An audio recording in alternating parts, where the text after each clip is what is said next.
Saying my story is a difficult one for some people to hear.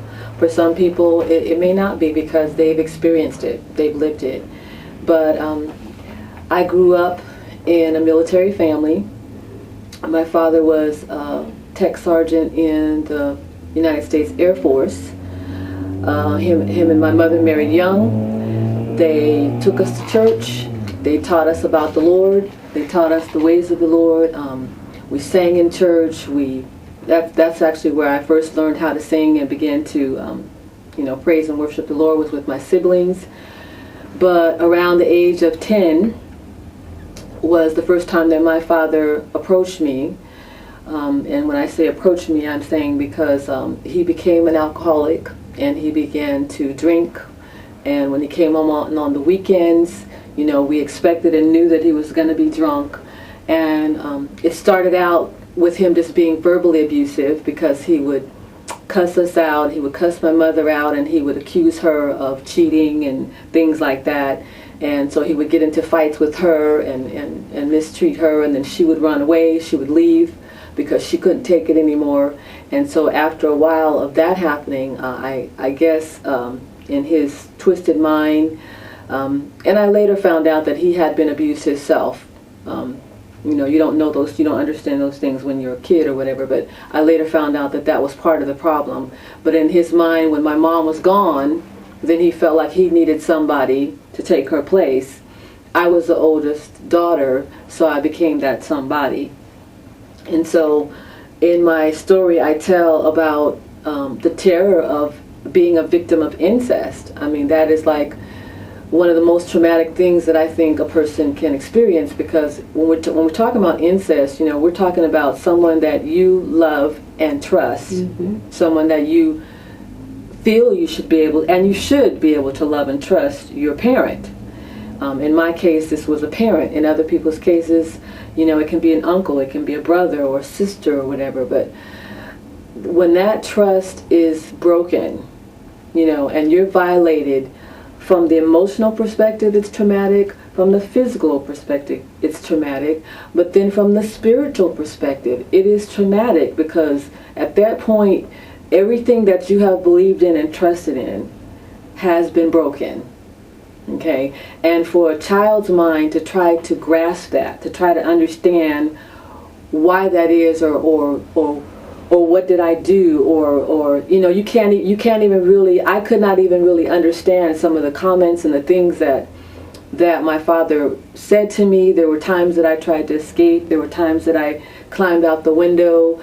There were times that I went to the gate. At military bases, they have the post, where not just anybody can get on base. Basically, you have to go through security. I went to the gate, but because of how we were also raised that what goes on in this house stays in this house. You don't talk about it. You don't tell other people what's going on in this house. So even though I went to the gate, I didn't know how to say what was happening to me. All I remember being able to do was ask, "Have you seen my mother? Do you know where my mother is?" Because my mother would run away.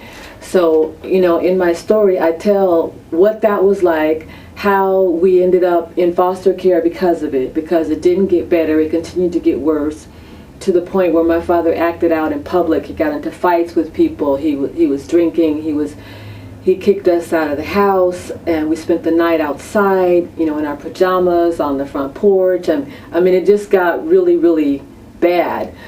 I never told social services, or I didn't tell people about the abuse, the sexual abuse, but they knew about the physical abuse. They knew about the abandonment issues and things like that. So that caused us to end up being put into our relatives' homes first. We got split up. We ended up in different homes, and then eventually in foster care, because our relatives weren't able to take all of us. A woman from our church, and there's so much in the story, and I don't want to tell the whole story, but God used a woman from our new church. We moved, we relocated to a whole different city. This was a woman who didn't know us from Adam. She was what we call a mother of the church at that time. And when things fell apart, God put on her heart to take us. And so this was a miracle truly in itself. And in the book I talk about how it was a bitter and sweet experience, because going into foster care is also traumatic. You know, being uprooted from your home, even though your home is not what it should be, even though your home has all these other elements that, you know, have taken place, now you're going into the home of strangers whose background, culture, everything is totally different from yours. And there was a different type of abuse in that environment. But in spite of that, I still knew that it was God's hand in our lives, because what woman in her 60s who has had strokes, that's what we used to call them back then, is strokes, CVAs, who's paralyzed on one side, who's in a wheelchair, what woman is going to take 5 kids, you know, aging from like 14 to the baby who was like about 2, I believe, at that time. You know, who's going to do that?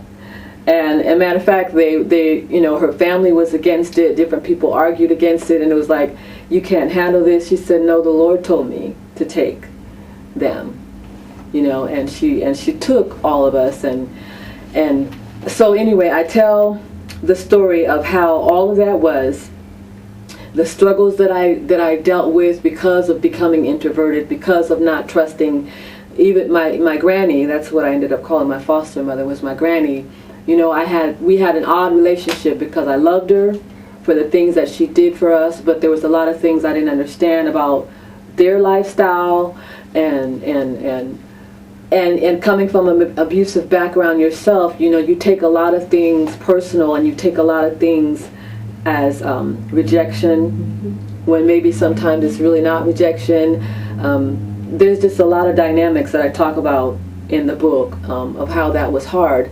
But because of being abused, because of being violated myself, you know, you look for love in the wrong places. The very first person who paid me any real attention was my first husband, and I wasn't able to see that he had some of the same tendencies that I came out of. But that's the cycle of abuse. That's typically the cycle that I see with abuse. It becomes generational. For some reason, we find or attract to us the very same type of person that our abuser was, or the very same type of environment that we come out of, even though it's not good, it's all we know. So that's what we tend to attract to us. And next thing you know, you're in it knee deep. And then for all of the, I won't say wrong reasons, because I stayed in the marriage because now I don't want to do to my children what happened to me. I don't want to break up my daughter's home. You know, I don't want to break up the family. So now you take that on as another reason for enduring and enduring, coupled with the fact that, you know, I did have a relationship with the Lord, and I was praying and believing God to change him. You know, so how many people do that? You know, you get yourself in the wrong situation, but you're believing God to fix it. You know, and I'm not saying that he can't fix it, because, you know, he can fix situations, but we also have to understand the scriptures tell us not to be unequal with unbelievers, and so forth and so on. So anyway, fast forward, because I picked someone who also had issues, who also had came to home, who I later found out, and I didn't know, you know, I mean, look how much we had in common, you know, the same issues. The marriage didn't work. The marriage didn't work. And when I finally gave up on the marriage, I became angry with God. I became angry with God because I felt like everything in my life had been hard. My childhood had been hard. You know, I'd lost my innocence. I had lost my childhood. I had lost my family. I've been in foster care. Now I've lost my marriage. You know, I tried, I did everything that I could to make it work. So my faith failed at that point. I just felt like, you know, as a matter of fact, I remember saying, I've tried it your way, Lord. I've done it your way. Now I'm going to try it my way. And I have to say that that was actually the worst decision. The worst decision that I ever made in my life. The abuse, the trauma, all the rest of that didn't compare to how dark and difficult my life became when I made that decision. Because I ended up in a rebound relationship.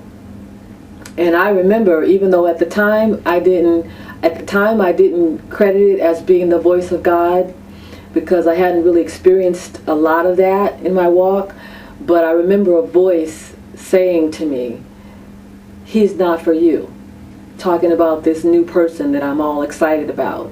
Didn't give me details, didn't say why. You know, the Lord doesn't always give us details. He just gives us basic, simple instruction. Mm-hmm. He said, "He's not for you." And I remember it kind of startling me, because I'm like, where did that come from? You know, where is that? But I remember saying to myself, well, if he's not for me, I'm going to take my chances.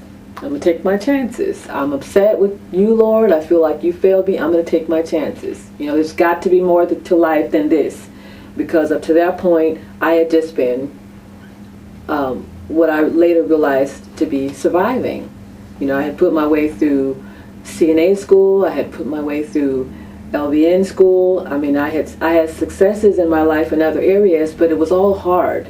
It was all hard. It was a lot of struggle, and so I just said, I'm gonna do my own thing. And I'm telling you, when you talk about like spirits and spirits attracting one another, well, little did I know that this man had just as much or worse issues than my husband did, because he basically just used me for the sex. He used me for the sex, and on top of all my other injuries, God knows I didn't need that kind of injury. But that's what I got. Another, add insult to injury. That's what I ended up with. This wasn't about anything but sex. Mm-hmm. That's all you were to me. That injured me so much. It was like with my first husband, okay, I knew what he was capable of. I knew his weaknesses, his shortcomings, and I had been with him since I was a teenager. So it was like, wow, at least I knew what he was capable of. This I wasn't expecting, but it just sent me over the edge. That was enough to just make me say, okay, Lord, I give up on life. If this is what life has to offer, if this is how people are, if this is how cruel the world is, I don't want to live anymore. I don't want to live anymore. And I got to the place, I was in a new place. Like I said, I had given up my home, lost my marriage, didn't have family around me, didn't have family support. So I finally decided to go to counseling. That was something like in the black culture, at least from where I'm from, that was something like, okay, black people don't do that. You don't go to counseling because, first of all, you don't tell folks your business, but that means you're crazy and that kind of stuff. It was just this negative stigma about it. So, but I was at a point where, I was like, I've got to do something or else I'm quitting. I'm quitting on life. And so, fortunately, my job had an employee assistance type program where you can, get counseling if you need help with counseling. And I signed up for that, and I started going. And I learned some very interesting things, because in counseling, for one thing, things got worse before they got better, which I wasn't expecting. But my counselor explained that to me, because like when I first started going, she even said to me, she says, and I started talking about my life and going through, and she says, when you talk about your life, you talk about it in the third person. You talk about it as though you're talking about somebody else's story. She says, I look at your face, I don't see any real expression. I don't see any emotion. It's like you're talking about another person. And that was like an eye-opener for me, because I was like, well, okay, what is that all about? Well, I found out that all those years I didn't have time. I didn't have time, and I had never really dealt with my emotional pain. I was still carrying all that stuff inside of me. So I had masked my emotions. I had never, if you have to really deal with some of your emotions, that's going to cause you to break down. That's going to cause you to cry. That's going to cause you to feel depressed, and people don't want to feel depressed, so they suppress all those things. But, it got worse. It actually got worse. I believe healing is a process. I believe deliverance is a process. And we can't be afraid to hurt. We can't be afraid to express those tears and those emotions. And that's what I ended up doing. It got to the point where during those sessions, when I started to really face the things that had really happened to me, when I saw my daughter, who's now the age that I was when the abuse began, my daughter is now 10 years old.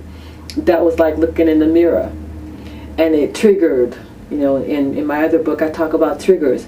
It triggered emotions like, when I'm looking at her, I'm like, how could somebody do that to a child at 10? I mean, this is what I had to have looked like when I was 10 years old. There's nothing sexually attractive about me.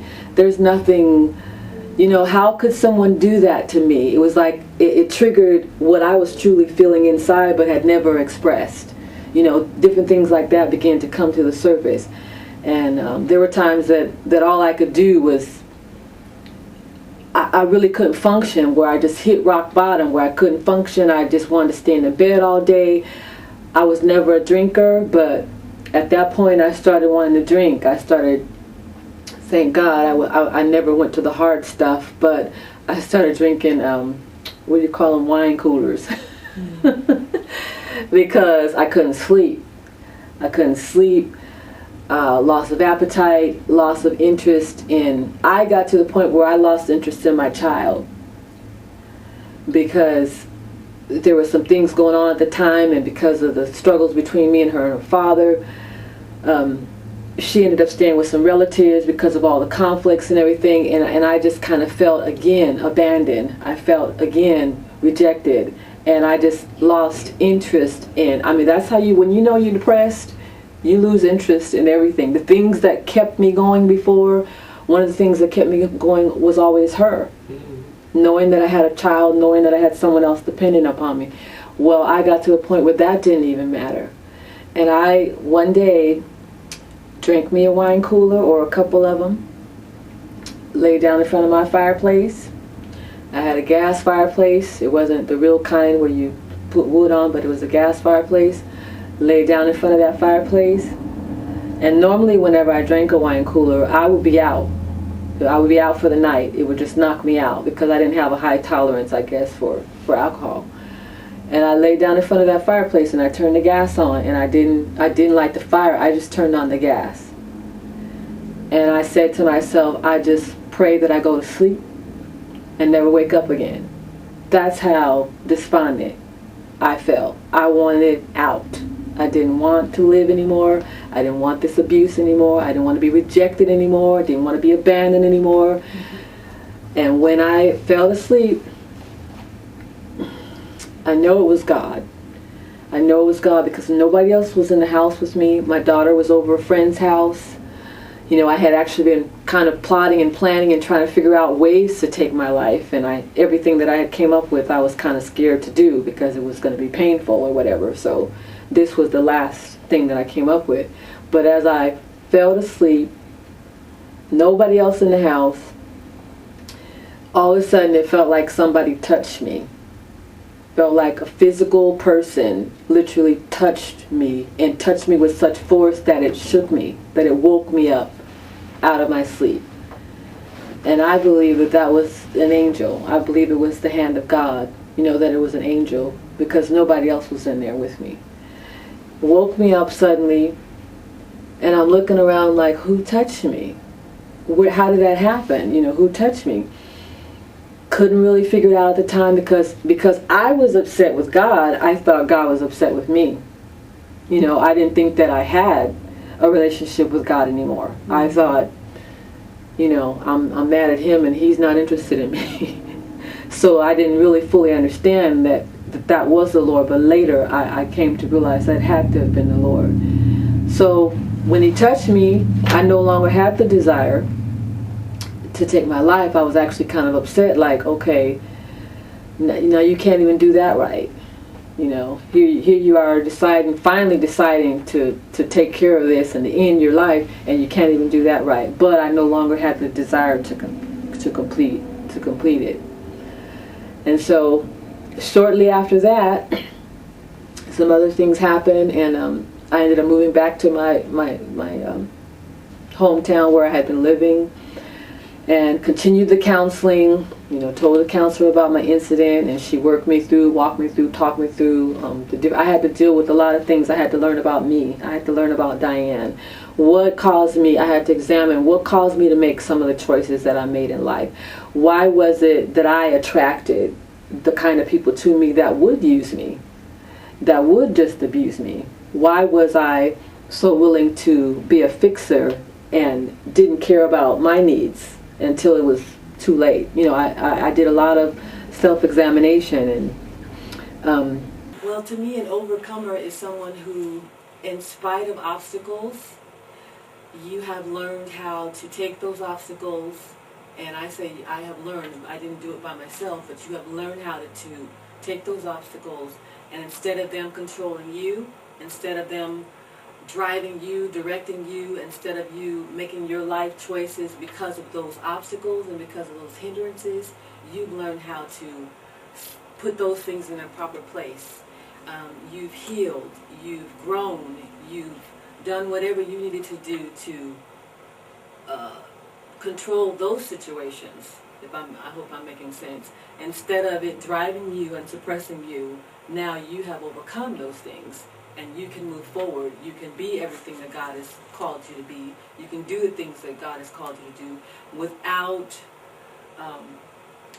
without hindrance, without feeling like you're not worthy, without feeling that you're less than, without those kinds of emotional stumbling blocks that keep people from being productive in life. That's what an overcomer is someone who's victorious. We have been, many of us, I think, have been socialized to believe that the world is good, so to speak, that there's a lot of good people in the world. And I have found, even though I grew up in an abusive home, because of that socialization, I thought it was just what happened in my home. People weren't talking about it on the outside, you know, so I thought my situation was rather unique. I thought something's wrong with us, something's wrong with me. I had a false understanding of the world in general. Now that I've become a minister, now that I've studied, and even when the Lord gave me this, my second book, Overcoming Sexual Abuse, He took me places in the scripture that really shifted my thinking. Now, we're taught that all have sinned and come short of the glory of God, but I don't think that we're taught that in a realistic, tangible, you know what I mean, in your face way. And I had false perceptions about that. The frailties of human beings are the fact that we are born in sin, and we have a capacity to sin and to do some evil and wicked things. And we are seeing it in the headlines right now. And there's more of that going on than I could ever even imagine. Before I wrote this book, I mean, when I began to research the history of prostitution, the history of incest in the military, in places that, I mean, there were military installations down through the years and in the history of America where that was what they were known for. They would go to certain bases and certain assignments because they knew that they could get the sex, and they knew that they could get it from boys, and they knew that they could get it from, you know, I mean, it was like an eye-opener. It was like how prostitution has been in temple worship and has been in religious ceremonies since sin came into the earth realm. Why do you, I mean, we always hear about Sodom and Gomorrah like it was a unique situation. Well, if you study history, if you study biblical history, God talks about that stuff in Leviticus. He talks about it in Deuteronomy. When I talk talk about the spirit that would so viciously try to destroy a person's very soul, I'm referring first of all to Satan, because even though, I try not to speak only to the church world. I try to speak in general so that people can try to grasp what I'm saying, but people who are not saved don't know that we are in a spiritual battle, that we're born into a spiritual battle, whether you want to be or not. You're born into a war, a war that's going on between good and evil, between God, between Satan and his camp, if you will, that rebelled against God. So we're born into this, want to be or not born into it. So we have a spiritual enemy who Satan is he's the chief commander of that enemy. But then when I'm referring to sexual abuse, that's, to me, I'm talking more specifically about a lascivious spirit, the spirit of lust, unbridled lust, lewd lust. When someone is sexually abused, oftentimes the characteristics or the issues of their abuser take root in them.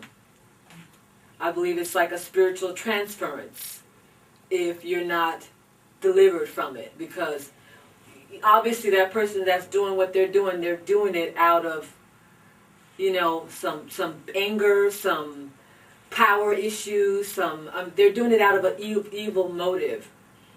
As a recipient of that, you end up taking on some other, you take on bitterness, you take on anger, some of the same kinds of issues. You may not act them out in the same way, but actually some people do act them out. Children that are abused often grow up to be prostitutes. Why is that? I mean, when a girl or a boy is being promiscuous at a young age, I think society and people in their lives need to ask, why? What happened? When a child starts acting out sexually or whatever, I think you need to start exploring why. They take on the same spiritual issues of their perpetrators. So I'm speaking of lasciviousness. And then too, I've learned, because I did a lot of studying on the spirit of Jezebel. I grew up, and all I really heard about Jezebel was basically, if you wore makeup, if you wore the red lipstick and the nails, and, you were Jezebel. Well, as I have studied Jezebel's story a little bit more closely, she used what she had to get what she wanted, true. She painted her face and things like that, true, to be seductive and everything. But she was also very vengeful, despiteful, controlling, manipulative, murderous, evil. She was a pagan worshiper. She was a false prophetess. So she had an understanding of the things of God, but she had twisted the things of God and included pagan worship. I mean, there was a lot that went with Jezebel. So I believe that people that are caught up in that whole abuse cycle are also being oppressed by or possessed by a Jezebel type spirit as well, because to seduce children, and there's manipulation involved. I mean, if you've been listening to the Penn State stuff, they're talking about how there's this grooming process that they target their victims. They know who to target. How do they instinctively know those things? Well, the cunning, the crafty, they set them up. Jezebel did all those things. And then when things didn't go her way, she would take it far enough to have you killed.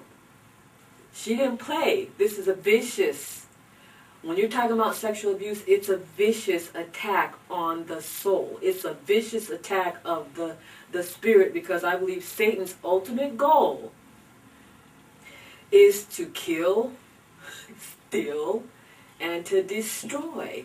We somehow we don't often really understand what sin is all about. It is intended to destroy. It is intended to separate mankind from God.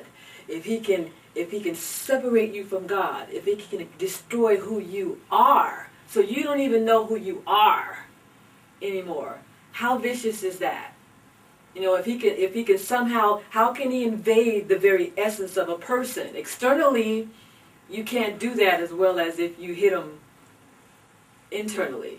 The scriptures tell you that sexual sin is the sin that is within the body and outside of the body. So to me, that it's like it hits you coming and going, if you know what I'm saying. It hits you both ways. It hits you deep, where maybe if someone just beats you up, that's a trauma, but it's not the same kind of trauma as sexual trauma, because Satan is trying to invade the very soul, the very depths of that person's being. And if he can do that, if he can turn you from God, if he can make you hate God because you say, why did this happen to me? Why did God let this? And confuse who you are as a person, his hope is that you will never turn to your Savior, that you will walk away, that he will have you eternally, that you will rebel like he rebelled. So that's why I talk about the type of spirit that was so viciously, because it is vicious. There's nothing sweet about it. It's nothing innocent about it. It's planned. It's craftily, cunningly planned. Study the scriptures to fully and fully grasp what we're talking about. What we're ever since sin came into the earth, these kinds of things have been going on, and they've been going on in mass situations. It's been a lifestyle for certain cities. Certain cities, that's like Sodom and Gomorrah was one of those areas that, okay, that's what they were known for. But so is San Francisco, so is Atlanta. I mean, but we somehow as a society compartmentalize these things, and we act like it's not happening. We put our head in the sand or something, even in the church, until it hits your house. You know, and even if it hits your house, then what do people want to do? Deny it, suppress it. So when I talk about the frailties of human beings, that is understanding that in sin, the Bible says the heart of man is desperately wicked. Who can know it? We don't need to think that we're above doing any of these things. I could be that next because of what happened in my life. I could have been that prostitute on the street. I could have been the one selling myself. You know, I could have ran away from home, been out there trying to make it the only way I knew how. Human nature is the sinful nature ever since sin came into the earth realm.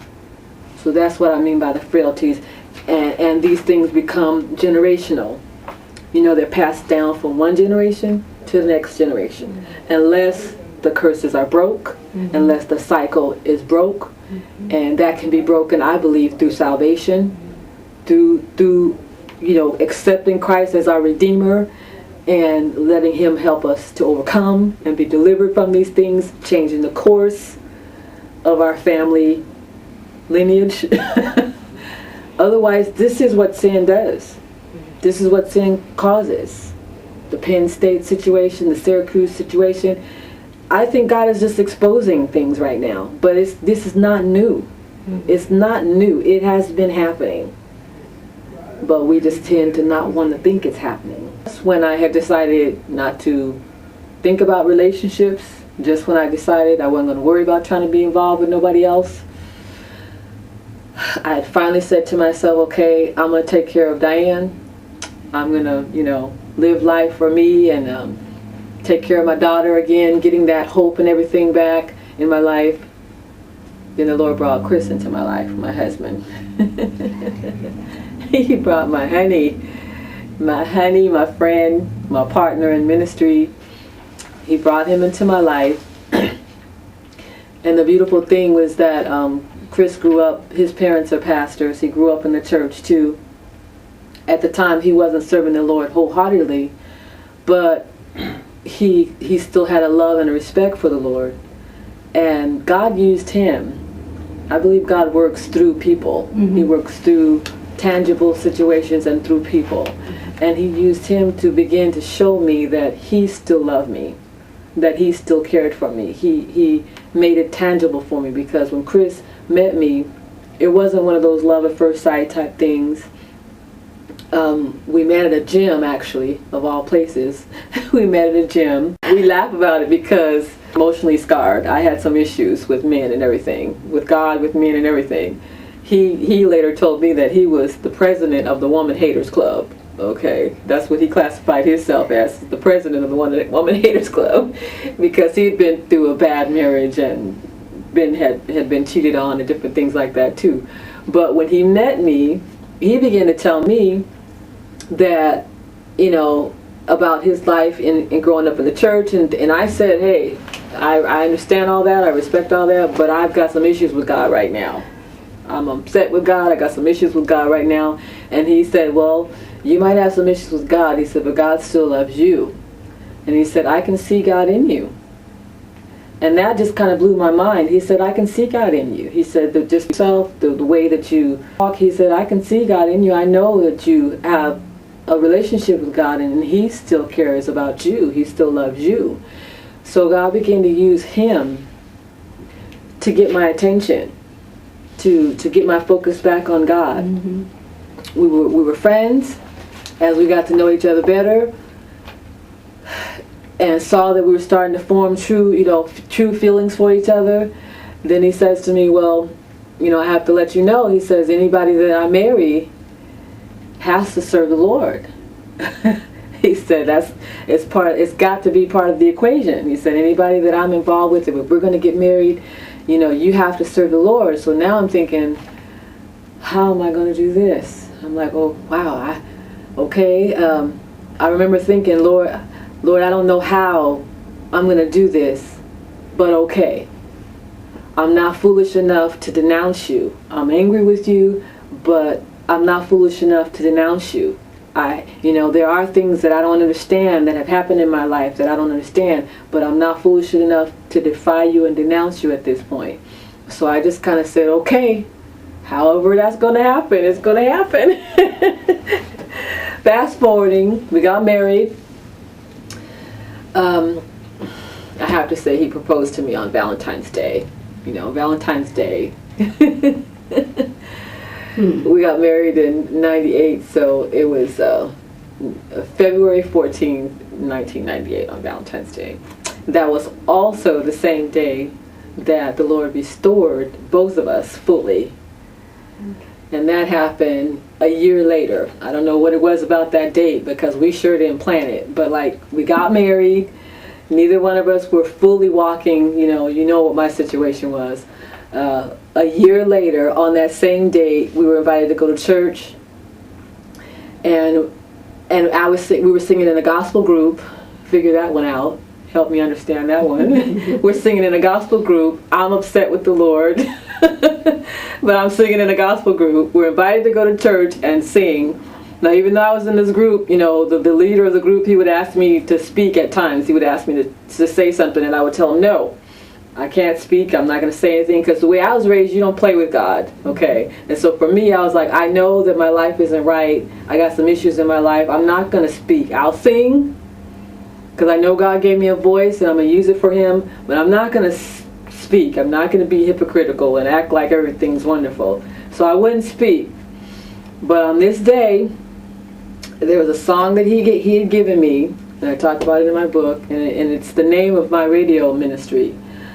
I'm not the same woman I used to be, I'm free. There was this song that whenever I sang that song, the presence of the Lord would come on me so strong. And I was, again, puzzled, because I couldn't understand God is supposed to be mad at me right now. I'm mad at God right now. I don't understand. Why is this happening to me? I know this is God, but this is weird.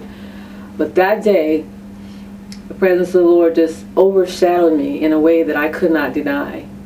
And what had happened is about 2 weeks before that, maybe 3 weeks before that, I remember I was tearful. I was kind of crying out to the Lord in my own way. In my mind, I was praying, and I was like, we've been married for so many months now. I love Chris. He's like the best thing that's ever happened to me. Why am I not happy? I was like, Diane, what's wrong with you? You should be the happiest woman in the world right now. But I kept feeling sad. I kept feeling depressed. And I remember saying to the Lord, a matter of fact, I asked Chris, I said, do you think the Lord is trying to get my attention? Do you think the Lord is trying to, his parents were saying, okay, you guys are married now. Now all you have to do is serve the Lord. All you have to do is sell out and serve the Lord. And I said, do you think the Lord is trying to get my attention? And he said, yeah, I think he is. And so I had prayed and I said, Lord, I know that I've had a relationship with you, but if you are real, we put these questions to God.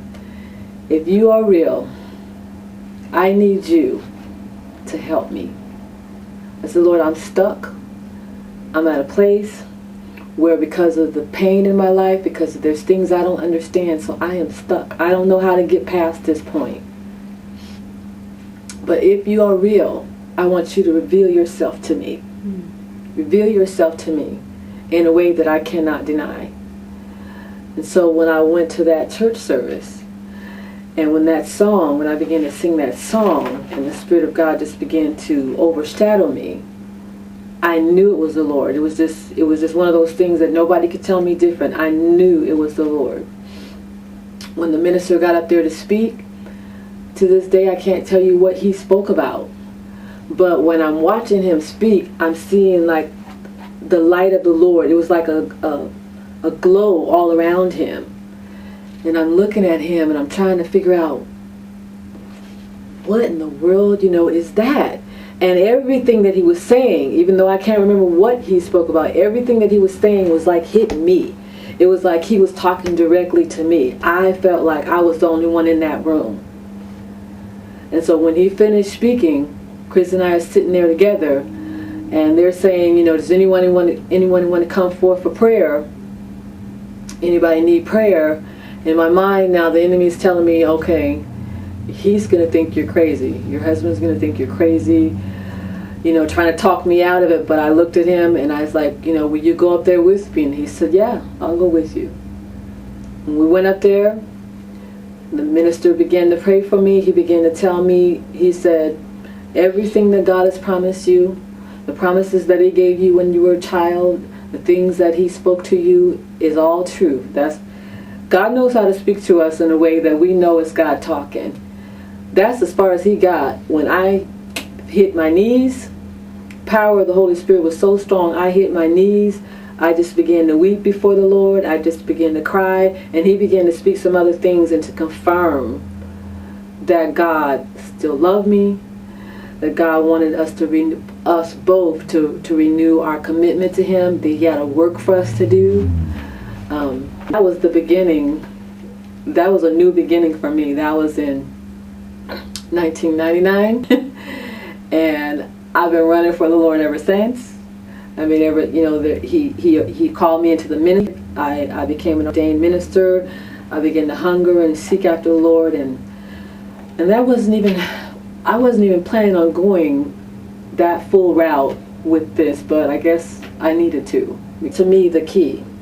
That was the key, because I could tell you stories of how, like, when I was in church, as a young person, when I was in church, because of my issues, I was introverted. I didn't know how to express myself. I was quiet. I didn't talk a lot. And I was attacked a lot by people, even in church.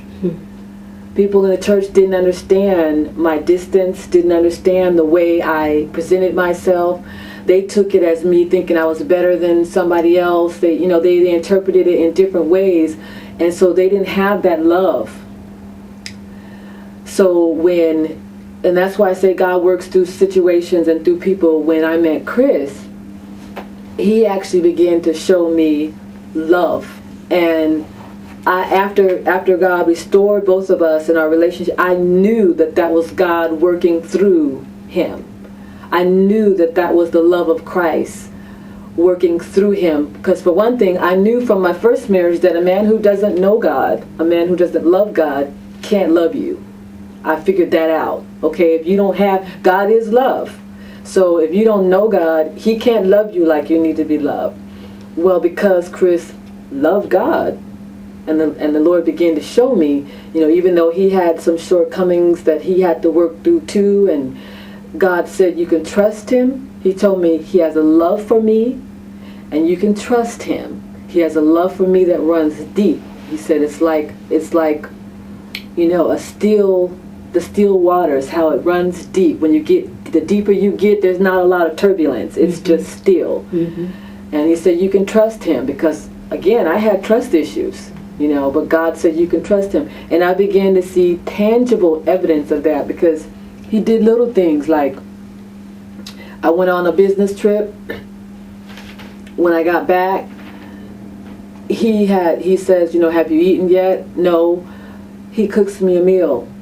He cooks me a meal, and you could tell the meal's made with love, because it's it's just like stewed tomatoes and fried chicken and what do you call that? Fried corn, and it's like I'm like, oh, he can cook too. But it was the fact that he cared about. I began to see that he cared about my needs. When I first met him at the gym, this was before we, got engaged, fell in love and all that. When I first met him at the gym, I'm telling him I'm going to be on TV. I'm going to be singing in a gospel group. We're just having a casual conversation. He goes back and he finds that, I didn't know what channel it was going to be on. I didn't have the detail. He searched until he found that program, recorded it on video. The next time he saw me, he gave me the videotape. I'm thinking, wow, this guy hardly even knows me, but he was a nice person. I watched how he cared for his son. He was a single parent at that time. See, now I'm looking for different things than I looked for before. I saw how my ex was with our daughter, but I'm looking at how he is with his son. He takes his son everywhere with him. His son is a part of his life. He's not like somebody else's responsibility. He's my responsibility. If my nose is running like it is now, he's like, here, baby. He will clean my nose for me, like your mama would do. He'll take. I was like at first, like, oh, what are you doing? Don't do that, snap. He would clean my nose, but I would feel like that was like the love that a mother should have gave me. I felt that through his actions. I remember one of the first times that I really acknowledged it as being the love of God. We had a little family room at the time, and we had a recliner chair. And he's sitting in the recliner chair, and I don't remember if he called me over there or how, but I ended up sitting on his lap on the recliner chair, but not like my back to him sitting on his lap, but like a child would sit on their mommy or their daddy, like face forward, if you know what I'm saying. I was able to put my legs around him and just rest my head on his chest. And I had never felt that before. I didn't know what that felt like before. And I remember crying, and I remember saying, something to the effect of thank you for loving me, because he held me. He held me back, and I felt like for the first time I had the love of a father. There was times that I felt like his love was like a mother's love. There was times I felt like it was like a father's love. There was times I felt like it was a friend. It was all those things at different times. Depending on what I needed, that's what he became. And so to answer your question, I think in anybody's life, when you've had trauma, the love factor is important, even if it's not a husband and wife situation. If God, you need friends, you need the church, the people in the church. It's one thing to talk this. You can't just talk this. People who have been wounded are not going to be churched necessarily, and we don't want them to just come in the church and learn how to be clones. I don't think that that's what we need to push for. I think that we have to love them through their behavior changes. Like I said, when I was going through therapy, things got worse for a while, and people need to understand. They need to understand the path that you're going on, and if they don't understand, pray and love you anyway. Bring you a cake just because. take you to lunch just because, come over and just sit with you just because. I mean, I have not seen enough tangible fellowship outside of the building in the body of Christ. That's to me where I tell people, when you come into the body of Christ, I believe, what I've understood in the Word, that you don't have a mother, the mothers in the church should become your mothers. Mm-hmm. If you don't have a father, the fathers should become your fathers. Mm-hmm. Same, brothers, the men should become your brothers. That's the way I understand the Word, because it says that the world will know us by the love that we have for one another. And we're not seeing enough of it. Many of us, I think, have been socialized to believe that the world is good, so to speak. Mm-hmm. That there's a lot of good people in the world.